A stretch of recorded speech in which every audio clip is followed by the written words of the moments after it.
Hi കൂട്ടുകാരെ, ഇന്ന് ഞങ്ങൾക്ക് കുറച്ച് മാങ്ങ കിട്ടി. സാലിയാൻ്റെ കൊണ്ട് തന്ന. അപ്പം അമ്മ പറഞ്ഞു നമുക്ക് മാങ്ങ അച്ചാർ ഇടാമെന്ന്.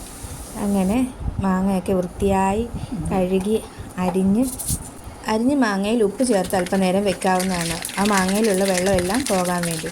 ഇനി നമുക്കൊരു ചീനച്ചട്ടി എടുത്ത് നമുക്ക് കടുക് താളിക്കാവുന്നതാണ്. അരിഞ്ഞു വെച്ചിരിക്കുന്ന ഇഞ്ചി വെളുത്തുള്ളി നന്നായിട്ട് വഴറ്റിയെടുക്കാവുന്നതാണ്. ആ സമയം തന്നെ കറിവേപ്പിലയും ഇട്ട് കൊടുക്കാവുന്നതാണ്.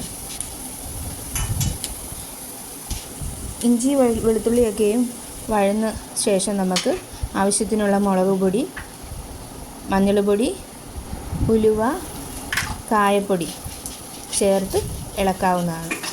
നമുക്ക് ഈ സമയം ചെറു തീ വേണം വെക്കാൻ. ഇനി നന്നായി ഇളക്കി നമ്മൾ അരിഞ്ഞു വെച്ചിരിക്കുന്ന മാങ്ങ, ഉപ്പ് ചേർത്ത് വെച്ചിരിക്കുന്ന മാങ്ങയും കൂടെ ഇട്ട് കൊടുക്കാവുന്നതാണ്. എന്നിട്ട് നന്നായി ഇളക്കി യോജിപ്പിക്കാവുന്നതാണ്. ഞങ്ങൾ വിനാഗിരി ചേർക്കുന്നില്ല, മാങ്ങയ്ക്ക് ആവശ്യത്തിന് പുളിയുള്ളതുകൊണ്ട്, അതുപോലെ പെട്ടെന്ന് എടുക്കുന്നത് കൊണ്ട്.